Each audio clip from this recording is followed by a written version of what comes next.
Asalamu alaikum wa rahmatulahi barakatu. My name is Hamza Ali, and I wanted to welcome all of you to my new channel.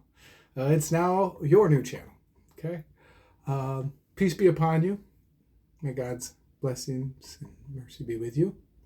I wanted to start this channel because as a former Christian revert to Islam, I realize in the monolingual West, where most of us speak one language of English, we've been kind of slow to receive information.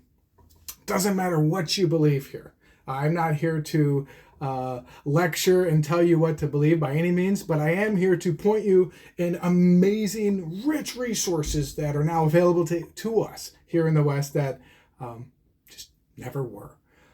So for my son, for my family, for those that maybe aren't as insatiable of a reader as me, because I am an English major, I also have a background in PR, so my skills are to digest lots of information quickly, but it also allows me a lot of time to slow down and really go through what information I just had to digest, decide intentions and results and how they are separate in this world.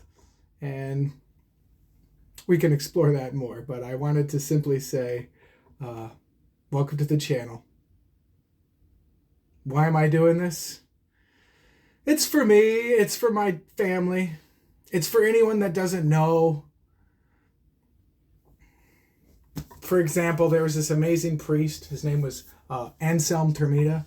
I just realized the camera's going to be backwards. So what does this say? It says, a right guiding gift to truth-seeking Christians. A right guiding gift to truth-seeking Christians. It was written by a former priest. And this former priest, we're talking hundreds of years ago, studying the ancient scripture of Christianity, the gospel of Jesus, the Injil it's called. Did you know that? Did you know the word gospel is an English word, like the word God is an English word? We really have to consider what that means when we use it. We are using someone's English version of what God means to us. Okay, that's the language we're taught. Is that the language Jesus used? Peace be upon him.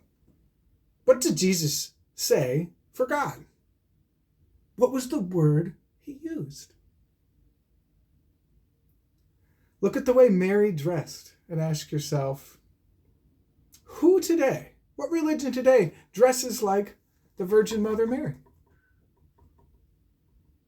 Christ the Messiah. Who accepts Christ the Messiah as Jesus the Messiah?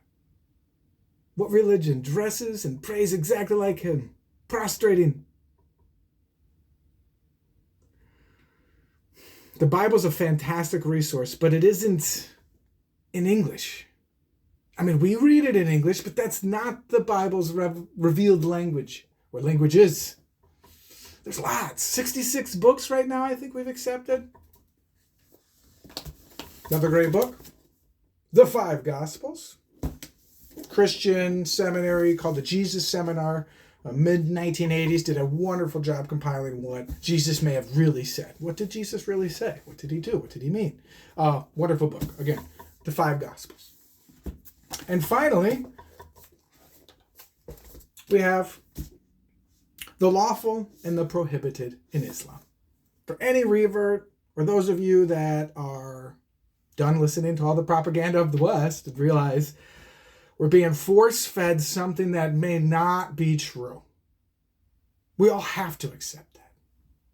Or not. I mean, I guess you don't have to, but if you're into truth and you believe there is a truth and not a bunch of versions of truth, but one capital T truth, one God, if all prophets, for example, came with a message of God's oneness, if that's all they preached, which they did, if you really read the script, they came and said, God is one, God is eternal, right? He doesn't die. He creates. He's the creator. He's above all that he has created.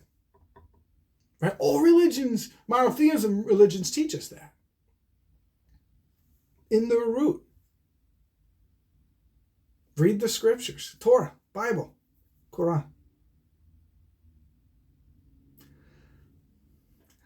Perhaps that's enough to unpack.